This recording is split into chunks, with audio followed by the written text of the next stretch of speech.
아무것도 하고 싶지 않을 때가 있다. 하지만 내가 몸을 움직이지 않으면 발생하는 삶의 문제들이 있기 때문에 억지로라도 몸을 움직여야 한다. 생계를 위해 돈을 벌어야 하고 나 아니면 아무도 하지 않는 일들을 찾아서 자녀와 배우자를 챙겨야 한다. 진심으로 나의 마음이 올라와서 한다기보다는 기계적으로 그저 해야 하기 때문에 하게 된다. 내 마음속 깊은 곳부터 아무것도 하고 싶지 않다고 외치고 있지만 억지로 몸을 일으켜야 한다. 나만 그런가 싶었는데 뉴스를 보면 집단 무기력, 공허함이 가득한 사람들을 쉽게 찾아볼 수 있다. 그리고 방에서 나오기도 힘든 은둔형 외톨이가 사회적 이슈가 되고 있다. 어떤 전문가는 사람들이 아무리 노력해도 제대로 된 보상을 받을 수 없는 저성장 시대에 살아가고 있기 때문에 열심히 살아가려 하지 않는다고 말한다. 고성장 시대보다 여유 시간은 늘어났지만 삶은 더 무기력해지고 공허하다. 나의 무기력하고 공허한 삶을 달래주기 위해서 유명한 음식점도 가보고 해외여행을 계획해 본다. 평범한 삶에 지속적으로 즐거운 자극을 시도해보지만 그저 그때뿐이다. 마치 밑 빠진 독에 물을 붓듯이 헛헛하고 공허한 마음은 채워지지 않는 것 같다. 나에게 주어진 삶이 살아갈 만한 가치가 있는 걸까? 이렇게 매일 무기력하고 열심히 살아갈 마음이 생기지 않는데 지금처럼 살아가야만 할까? 공허하고 무기력한 삶을 살게 되는 이유에 대해 오스트리아의 철학자이자 정신과 의사인 빅터 프랭클은 설명했다. 그는 나치 시절에 인간이 처해질 수 있는 최악의 환경인 아우슈비츠 강제수용소에서의 3년 경험을 토대로 로고테라피를 완성했다. 정신치료 기법인 로고테라피는 지금도 많은 사람들의 정신 건강을 회복하는 데 있어서 긍정적인 역할을 하는 심리학의 큰 흐름 중 하나이다. 그는 인간이 삶의 목적과 의미를 잃어버렸을 때 실존적 공허 상태가 된다고 설명했다. 얼핏 보면 인생은 아무런 가치가 없다. 태어나는 순간부터 사람은 죽음이라는 결론을 향해서 달려간다. 아무리 열심히 살아가도 제대로 된 보상을 받지 못하는 순간이 올 때가 있다. 빅터 프랭클이 경험했던 수용소 생활은 더 참혹했다. 수용소 안의 사람들은 마치 무방비 상태의 양떼와 같았다. 관리인들은 수용된 사람들을 발로 차고 매로 때리며 모든 인간의 존엄성을 박탈해갔다. 수감자들은 그곳에서 육체에 대한 자유와 재산을 모두 빼앗겼다. 언제든 가스실로 끌려가서 죽을 수 있다는 공포감에 시달렸다. 강제 수용소와 같은 끔찍한 곳에서 인간은 무엇을 위해 살 수 있을까? 내 모든 것을 빼앗겼을 때, 심지어 내가 하는 모든 행동들이 속박당했을 때조차 삶을 포기하지 않고 살아갈 이유가 있는 걸까? 빅터 프랭클은 최악의 상황에서도 인간은 살아가야 할 이유가 있다고 말했다. 최악의 상황에서의 고통스러움 속에서도 삶에는 의미가 있다. 내가 나의 삶에 대해 단단한 의미를 갖고 있는 한 인간은 가장 고통스러운 상황도 극복할 수 있다. 그것이 인간을 나아가게 하는 힘이다. 빅터 프랭클에 따르면 본질적으로 사람을 움직이는 것은 쾌락도 성공도 힘도 아니라고 말했다. 인간을 진정 살아가게 만드는 것은 삶의 목적과 의미이다. 빅터 프랭클은 인간이 최악의 환경에 처해 있을 때 삶의 의미와 목적이 어떻게 사람들을 구원하는지 발견했다. 그리고 삶의 의미와 목적이 사라진 실존적 공허 상태에 있는 사람들은 어떻게 절망하는지도 경험했다. 강제 수용소에서 그는 두 그룹의 사람들을 볼 수 있었다. 첫 번째 그룹은 어떠한 희망도 없이 삶을 그저 포기한 사람들이었다. 두 번째 그룹은 최악의 상황에서 아무것도 할 수 없었지만 어떻게든 살아갈 이유를 찾은 사람들이었다. 첫 번째 그룹은 더 쉽게 질병에 걸렸고 죽어갔다. 반면에 두 번째 그룹은 더 많이 살아남았다. 첫 번째 그룹 사람들은 삶의 의미를 상실하면서 몸과 마음이 쇠약해지기 시작했다. 특히 삶의 목적과 희망을 상실한 사람이 어떻게 죽어가는지를 보게 되었다. 빅터 프랭클의 수용소 동료 중에 작곡가이자 작사가가 있었다. 어느 날 그는 꿈을 꾸었다. 꿈속에서 그는 1945년 3월 30일에 수용소에서 해방될 거라는 목소리를 들었다. 그는 희망에 차 있었고 꿈속의 목소리가 현실로 이루어질 거라고 확신하고 있었다. 하지만 약속의 날이 다가왔음에도 불구하고 그가 자유의 몸이 될 가능성은 거의 없었다. 3월 29일이 되었을 때 그의 동료는 갑자기 아프기 시작했고 열이 아주 높게 올랐다. 3월 30일이 되었을 때 갑자기 헛소리를 하기 시작했고 이내 의식을 잃었다. 결국 3월 31일 발진 티푸스로 사망했다. 그의 동료가 죽은 결정적인 원인은 기대했던 해방의 날이 오지 않았다는 데 있었다. 그는 절망했고 좌절했다. 그래서 발진 티푸스균에 대항했던 저항력이 떨어졌다. 또한 미래에 대한 믿음과 살고자 하는 의지가 무너졌고 그의 몸은 결국 병마의 희생양이 되었다. 1944년 성탄절부터 1945년 새해에 이르기까지 일주일 동안 수감자의 사망률이 급격하게 증가했다. 담당 의사는 일주일 동안 사망률이 증가한 원인은 가혹해진 노동환경이나 식량 사정의 악화 또는 새로운 전염병 때문이 아니라고 말했다. 대부분의 수감자들은 크리스마스부터 새해 기간 동안 집에 갈 수 있을 것이라는 막연한 희망을 품고 있었다. 새해가 지나갔지만 희망적인 소식이 들리지 않자 수감자들은 절망감으로 가득했고 그들의 면역력 등에 부정적인 영향을 미치게 되어 많은 사람들을 죽음으로 몰고 갔다. 반면에 두 번째 그룹의 사람들은 도저히 견디기 어려운 환경에서도 삶의 목적을 발견했고 이를 토대로 삶을 이어나갔다. 왜 살아야 하는지에 대해 스스로의 기준이 있는 사람은 그 어떤 상황도 견딜 수 있었다. 고향에서 자신을 기다리는 아이가 자신의 삶의 의미인 수감자가 있었다. 사랑하는 아이에게 오직 자신만이 아버지로서의 애정을 베풀 수 있다고 생각했다.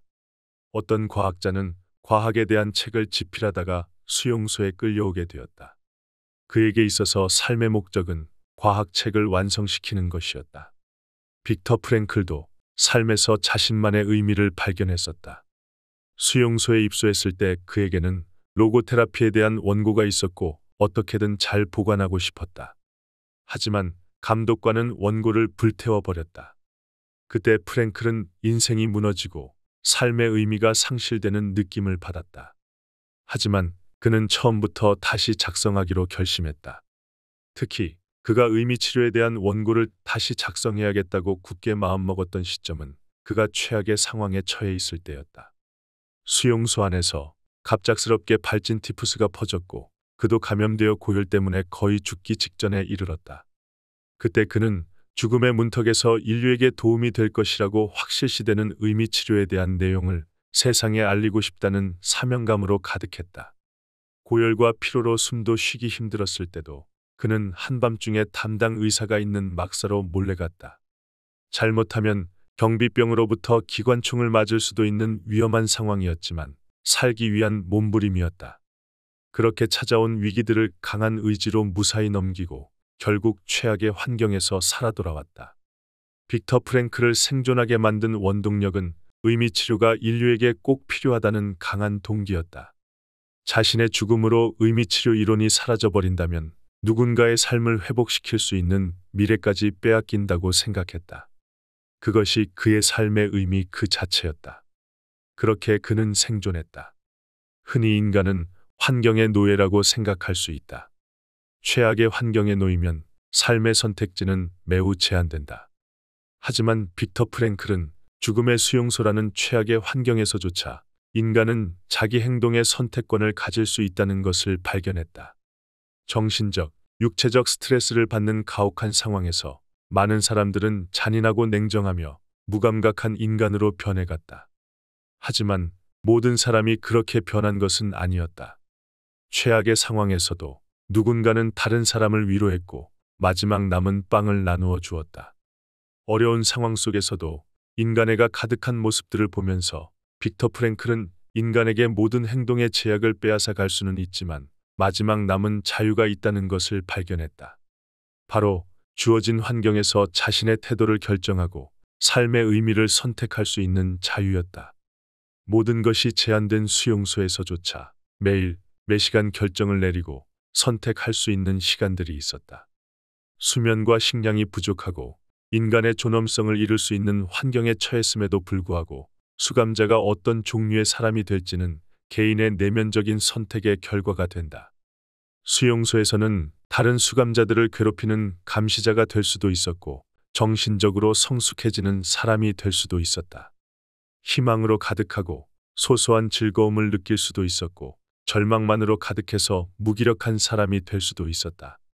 척박한 환경에 처하더라도 내가 어떠한 종류의 사람으로 살아갈지는 선택할 수 있었다. 수용소에는 어려운 환경 속에서도 남을 위해 희생한 사람들이 있었다. 빅터 프랭클은 그들의 행동을 통해서 어떠한 시련과 죽음의 위협이 있더라도 내면의 자유는 결코 빼앗을 수 없다고 믿게 되었다. 그리고 내면의 자유야말로 결코 빼앗을 수 없는 영혼의 자유라고 말했다. 어떠한 시련과 고통이 다가와도 삶의 의미와 목적을 찾는 선택을 한다면 우리는 살아갈 수 있다.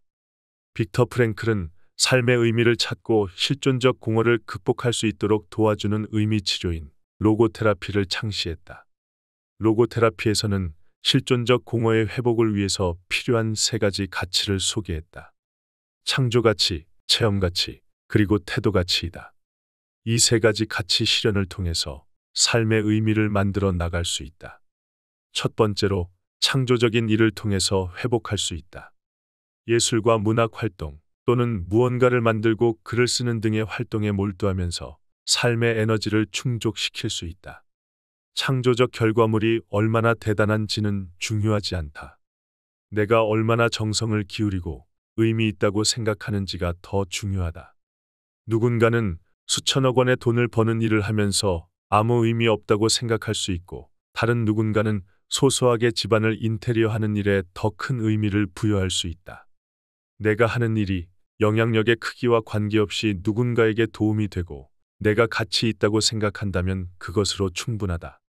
창조 활동은 주변에 찾아보면 쉽게 할 수 있는 것들이 많다. 그 중에 글쓰기를 추천한다. 지금 당장 앉아서 메모장에 생각나는 대로 글을 적는다. 지쳐있는 상태라면 많은 글을 적을 필요도 없다. 하루에 1분 동안 새 문장을 적으면 된다. 새 문장을 적고 다음 문장들이 떠오른다면 계속해서 적어나간다. 그렇게 글이 나를 이끄는 경험을 해볼 수 있다. 괜찮다면 다른 누군가에게 공유하여 내 글을 통해서 소통해보는 경험을 쌓아보자. 내 생각을 글로 옮기고 사람들과 공유하는 것은 창조적인 나를 마음껏 만날 수 있는 일이다. 두 번째는 체험이나 만남을 통해서 얻어지는 체험 가치이다. 예를 들어 자연의 경이로움을 느끼거나 예술을 통해서 다양한 아티스트들의 관점을 흥미롭게 경험하는 것을 말한다. 또는 사랑하는 사람과 함께 시간을 보내면서 지친 에너지를 회복하기도 한다. 우리는 체험을 통해서 다양한 사람들과 자연 또는 사람들이 만든 작품과 연결될 수 있다. 연결되면서 자연과 하나가 되거나 무언가에 완전히 몰입하게 되는 것이다. 사랑하는 사람과 긴밀하게 연결되는 경험들은 우리를 황홀하게까지 한다. 마지막으로 태도가치이다. 인생에서 피할 수 없는 비극적 순간들이 있다. 마음이 고통스러운 순간이나 죽음이 다가오고 있다고 느낄 때 내가 어떻게 할 수 없을 정도로 절망만 가득해진다. 모든 자유를 빼앗기고 내가 선택할 수 있는 것들이 없다고 여겨진다. 하지만 빅터 프랭클은 모든 상황에서도 자신이 어떠한 태도로 대응할 것인지 선택할 수 있다고 말했다. 이를 태도가치라고 부른다. 인간에게 심각한 상황이 생기면 모든 게 다 무너져서 도저히 회복하기 어려운 상황에 놓이게 된다. 하지만 우리는 종종 극도로 힘든 상황에서 위기를 위대한 성취로 바꾸는 사례들을 접하게 된다. 인간의 잠재력은 시련 속에서 더 빛을 발하는 경우가 많다. 왜냐하면 고난과 시련 속에서 내가 올바른 태도를 갖고 어려움을 이겨낸다면 고통은 곧 가장 고귀한 가치와 깊은 의미를 깨닫는 기회가 되기 때문이다. 어떤 상황에서도 삶을 살아갈 가치가 있다. 나의 존재의 가치는 파괴된 적이 없고 훼손될 수도 없다. 그 사실을 굳건히 믿어야 한다. 삶에서 기대하고 욕망한 것에 대해 좌절을 느끼거나 무의미하게 반복되는 일상생활의 인생이 허무해지고 재미있었던 것들이 더 이상 의미 없게 생각된다면 실존적 공허를 경험하는 중이다. 이런 상황에서 빅터 프랭클의 생각들은 우리에게 어떻게 살아야 할지 귀중한 조언을 건네준다. 빅터 프랭클은 모든 물리적 자유가 전혀 없는 절망적인 상황에서 태도의 중요성을 깨달았다. 그리고 지금 삶이 허무하게 느껴지고 지독한 상실감과 무기력을 느끼는 사람들을 위한 로고 테라피를 창시했다. 그의 경험에서 온 창조적 가치, 체험, 그리고 태도 가치를 통해서 삶이 살아가야 할 의미로 가득해지는 변화를 경험해 보는 건 어떨까? 마지막으로 빅터 프랭클의 일대기를 이야기를 하면서 마무리한다. 빅터 프랭클은 유대인이었다. 그래서 그는 제2차 세계대전이 발발하면서 아내를 나치 강제 수용소에서 잃었다. 심지어 자신도 악명 높은 아우슈비츠 강제 수용소로 끌려갔다. 빅터 프랭클은 인생에서 2번 다시는 겪지 못할 일들을 수용소 안에서 겪게 된다. 아우슈비츠 수용소에 도착하고 함께 입소했던 사람들 중 90%는 곧바로 가스실로 끌려가 죽음을 맞이했다. 그리고 나머지 사람들은 발 하나 뻗기도 힘든 수용소에서 가축처럼 구겨 넣어져 살아야 했다. 극심한 영양실조에 시달리면서도 하루 종일 노역을 해야 했다. 하루에 한 번 배급되는 빵과 묽은 수프가 그가 먹는 음식의 전부였다. 시시때때로 자행되는 폭력에 시달렸고 항상 추위에 시달렸다. 그는 죽을 수도 있다는 극심한 공포 속에서 매 순간을 살았다. 겨우 삶을 근근히 이어가던 그는 가까스로 살아남게 되었다.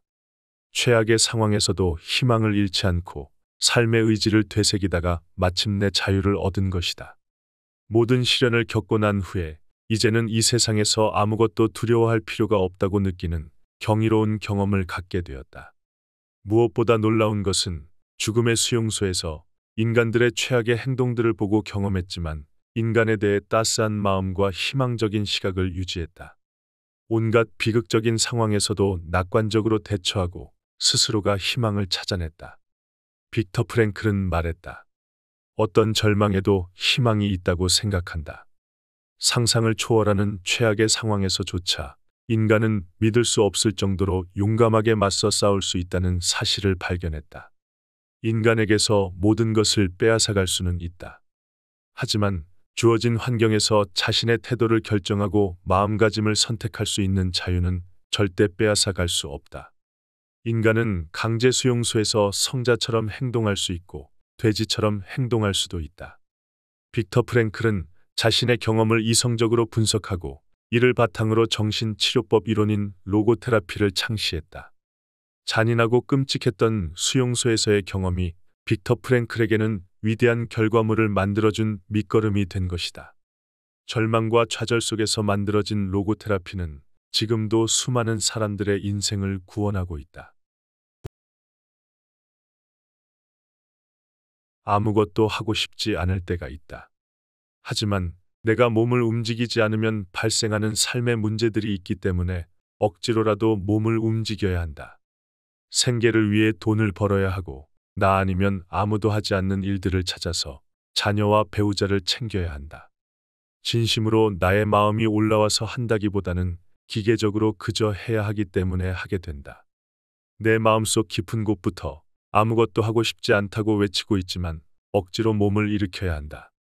나만 그런가 싶었는데 뉴스를 보면 집단 무기력, 공허함이 가득한 사람들을 쉽게 찾아볼 수 있다. 그리고 방에서 나오기도 힘든 은둔형 외톨이가 사회적 이슈가 되고 있다.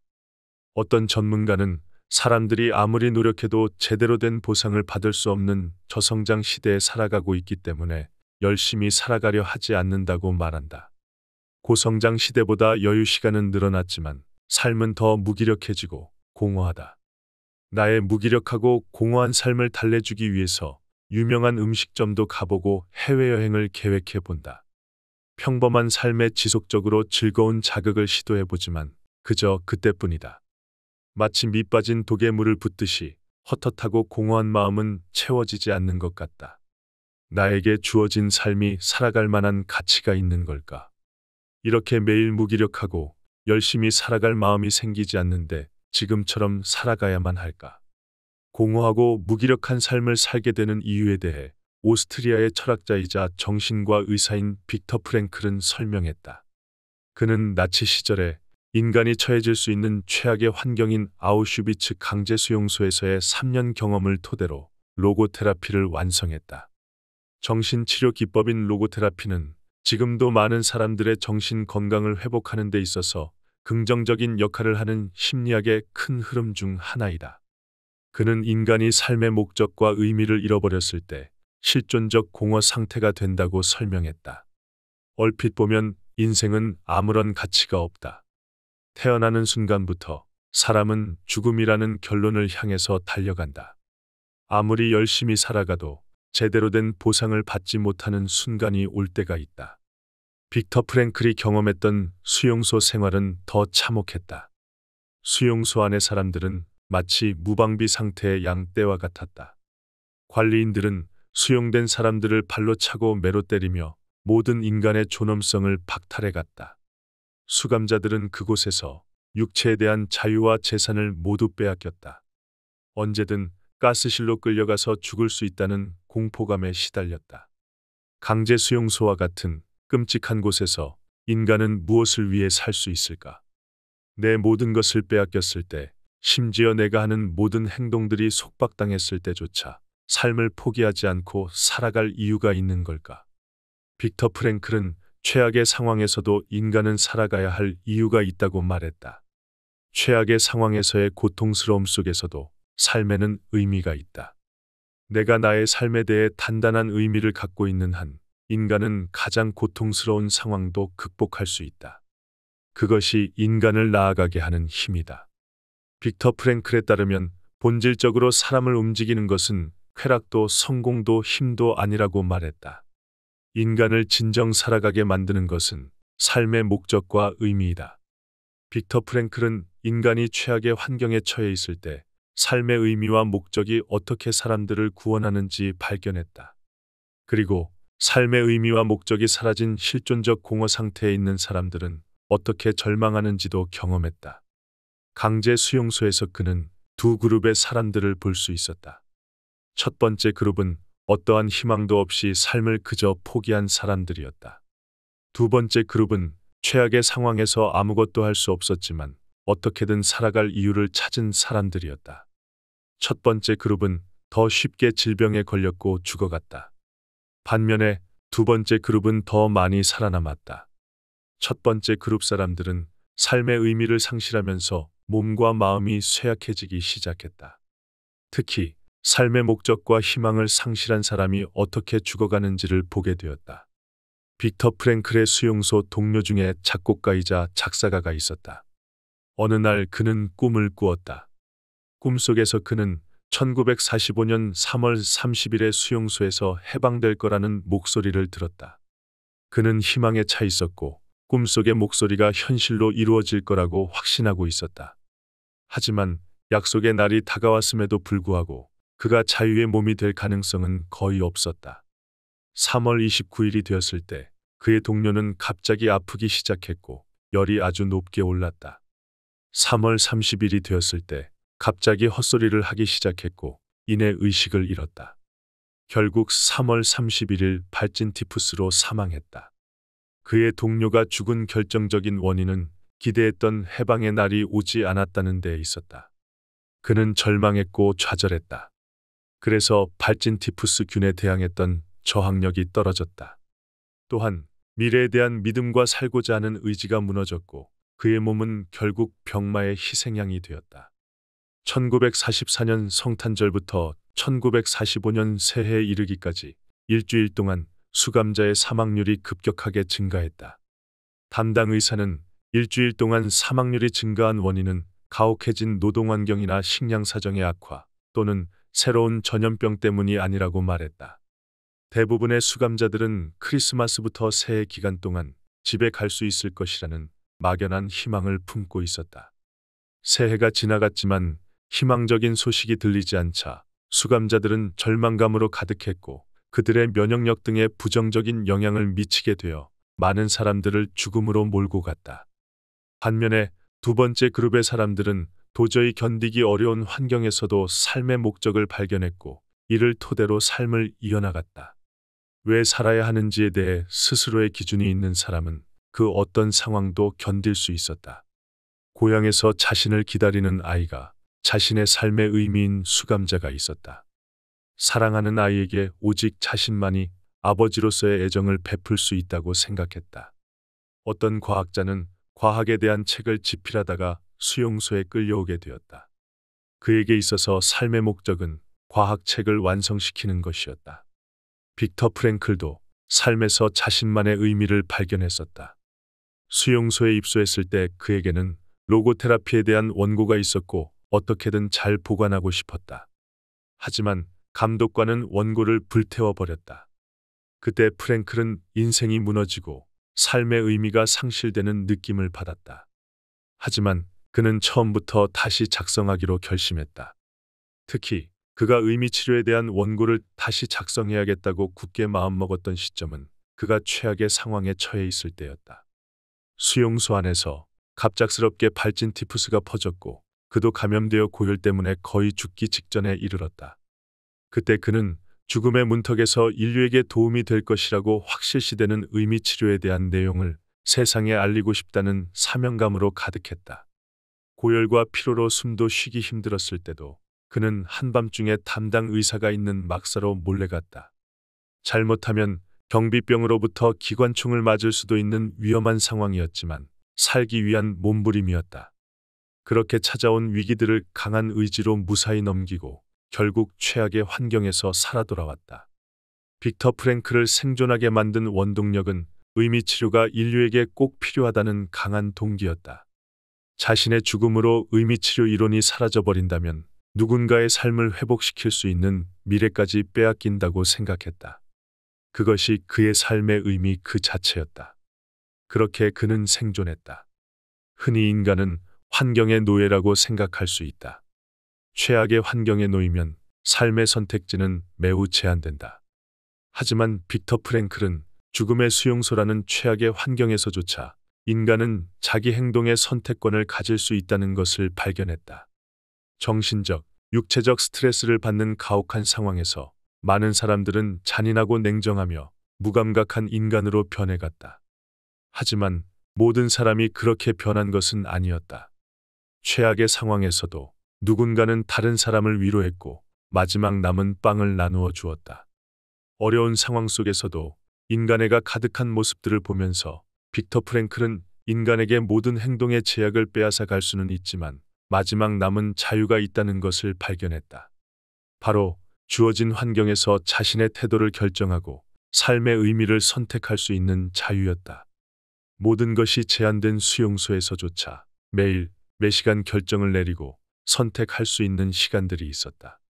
수면과 식량이 부족하고 인간의 존엄성을 잃을 수 있는 환경에 처했음에도 불구하고 수감자가 어떤 종류의 사람이 될지는 개인의 내면적인 선택의 결과가 된다. 수용소에서는 다른 수감자들을 괴롭히는 감시자가 될 수도 있었고 정신적으로 성숙해지는 사람이 될 수도 있었다. 희망으로 가득하고 소소한 즐거움을 느낄 수도 있었고 절망만으로 가득해서 무기력한 사람이 될 수도 있었다. 척박한 환경에 처하더라도 내가 어떠한 종류의 사람으로 살아갈지는 선택할 수 있었다. 수용소에는 어려운 환경 속에서도 남을 위해 희생한 사람들이 있었다. 빅터 프랭클은 그들의 행동을 통해서 어떠한 시련과 죽음의 위협이 있더라도 내면의 자유는 결코 빼앗을 수 없다고 믿게 되었다. 그리고 내면의 자유야말로 결코 빼앗을 수 없는 영혼의 자유라고 말했다. 어떠한 시련과 고통이 다가와도 삶의 의미와 목적을 찾는 선택을 한다면 우리는 살아갈 수 있다. 빅터 프랭클은 삶의 의미를 찾고 실존적 공허를 극복할 수 있도록 도와주는 의미치료인 로고테라피를 창시했다. 로고테라피에서는 실존적 공허의 회복을 위해서 필요한 세 가지 가치를 소개했다. 창조가치, 체험가치, 그리고 태도가치이다. 이 세 가지 가치 실현을 통해서 삶의 의미를 만들어 나갈 수 있다. 첫 번째로 창조적인 일을 통해서 회복할 수 있다. 예술과 문학 활동 또는 무언가를 만들고 글을 쓰는 등의 활동에 몰두하면서 삶의 에너지를 충족시킬 수 있다. 창조적 결과물이 얼마나 대단한지는 중요하지 않다. 내가 얼마나 정성을 기울이고 의미 있다고 생각하는지가 더 중요하다. 누군가는 수천억 원의 돈을 버는 일을 하면서 아무 의미 없다고 생각할 수 있고, 다른 누군가는 소소하게 집안을 인테리어하는 일에 더 큰 의미를 부여할 수 있다. 내가 하는 일이 영향력의 크기와 관계없이 누군가에게 도움이 되고 내가 가치 있다고 생각한다면 그것으로 충분하다. 창조 활동은 주변에 찾아보면 쉽게 할 수 있는 것들이 많다. 그 중에 글쓰기를 추천한다. 지금 당장 앉아서 메모장에 생각나는 대로 글을 적는다. 지쳐있는 상태라면 많은 글을 적을 필요도 없다. 하루에 1분 동안 새 문장을 적으면 된다. 새 문장을 적고 다음 문장들이 떠오른다면 계속해서 적어나간다. 그렇게 글이 나를 이끄는 경험을 해볼 수 있다. 괜찮다면 다른 누군가에게 공유하여 내 글을 통해서 소통해보는 경험을 쌓아보자. 내 생각을 글로 옮기고 사람들과 공유하는 것은 창조적인 나를 마음껏 만날 수 있는 일이다. 두 번째는 체험이나 만남을 통해서 얻어지는 체험 가치이다. 예를 들어 자연의 경이로움을 느끼거나 예술을 통해서 다양한 아티스트들의 관점을 흥미롭게 경험하는 것을 말한다. 또는 사랑하는 사람과 함께 시간을 보내면서 지친 에너지를 회복하기도 한다. 우리는 체험을 통해서 다양한 사람들과 자연 또는 사람들이 만든 작품과 연결될 수 있다. 연결되면서 자연과 하나가 되거나 무언가에 완전히 몰입하게 되는 것이다. 사랑하는 사람과 긴밀하게 연결되는 경험들은 우리를 황홀하게까지 한다. 마지막으로 태도 가치이다. 인생에서 피할 수 없는 비극적 순간들이 있다. 마음이 고통스러운 순간이나 죽음이 다가오고 있다고 느낄 때 내가 어떻게 할 수 없을 정도로 절망만 가득해진다. 모든 자유를 빼앗기고 내가 선택할 수 있는 것들이 없다고 여겨진다. 하지만 빅터 프랭클은 모든 상황에서도 자신이 어떠한 태도로 대응할 것인지 선택할 수 있다고 말했다. 이를 태도 가치라고 부른다.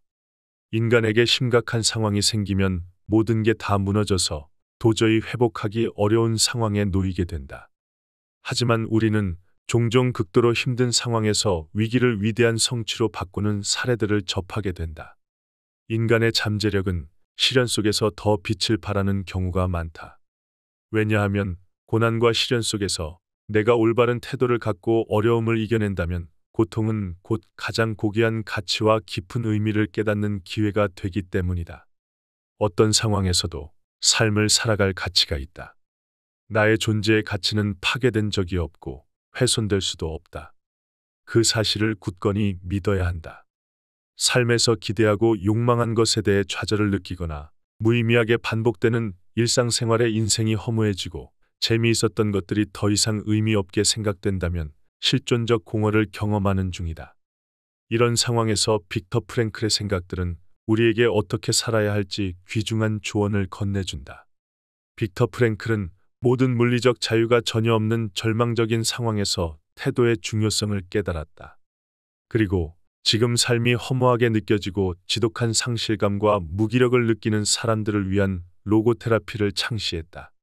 그의 경험에서 온 창조적 가치, 체험, 그리고 태도 가치를 통해서 삶이 살아가야 할 의미로 가득해지는 변화를 경험해 보는 건 어떨까? 마지막으로 빅터 프랭클의 일대기를 이야기를 하면서 마무리한다. 빅터 프랭클은 유대인이었다. 그래서 그는 제2차 세계대전이 발발하면서 아내를 나치 강제 수용소에서 잃었다. 심지어 자신도 악명 높은 아우슈비츠 강제 수용소로 끌려갔다. 빅터 프랭클은 인생에서 2번 다시는 겪지 못할 일들을 수용소 안에서 겪게 된다. 아우슈비츠 수용소에 도착하고 함께 입소했던 사람들 중 90%는 곧바로 가스실로 끌려가 죽음을 맞이했다. 그리고 나머지 사람들은 발 하나 뻗기도 힘든 수용소에서 가축처럼 구겨 넣어져 살아야 했다. 극심한 영양실조에 시달리면서도 하루 종일 노역을 해야 했다. 하루에 한 번 배급되는 빵과 묽은 수프가 그가 먹는 음식의 전부였다. 시시때때로 자행되는 폭력에 시달렸고 항상 추위에 시달렸다. 그는 죽을 수도 있다는 극심한 공포 속에서 매 순간을 살았다. 겨우 삶을 근근히 이어가던 그는 가까스로 살아남게 되었다.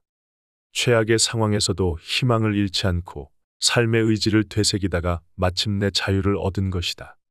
모든 시련을 겪고 난 후에 이제는 이 세상에서 아무것도 두려워할 필요가 없다고 느끼는 경이로운 경험을 갖게 되었다. 무엇보다 놀라운 것은 죽음의 수용소에서 인간들의 최악의 행동들을 보고 경험했지만 인간에 대해 따스한 마음과 희망적인 시각을 유지했다. 온갖 비극적인 상황에서도 낙관적으로 대처하고 스스로가 희망을 찾아냈다. 빅터 프랭클은 말했다. 어떤 절망에도 희망이 있다고 생각한다. 상상을 초월하는 최악의 상황에서조차 인간은 믿을 수 없을 정도로 용감하게 맞서 싸울 수 있다는 사실을 발견했다. 인간에게서 모든 것을 빼앗아갈 수는 있다. 하지만 주어진 환경에서 자신의 태도를 결정하고 마음가짐을 선택할 수 있는 자유는 절대 빼앗아갈 수 없다. 인간은 강제 수용소에서 성자처럼 행동할 수 있고 돼지처럼 행동할 수도 있다. 빅터 프랭클은 자신의 경험을 이성적으로 분석하고 이를 바탕으로 정신치료법 이론인 로고테라피를 창시했다. 잔인하고 끔찍했던 수용소에서의 경험이 빅터 프랭클에게는 위대한 결과물을 만들어준 밑거름이 된 것이다.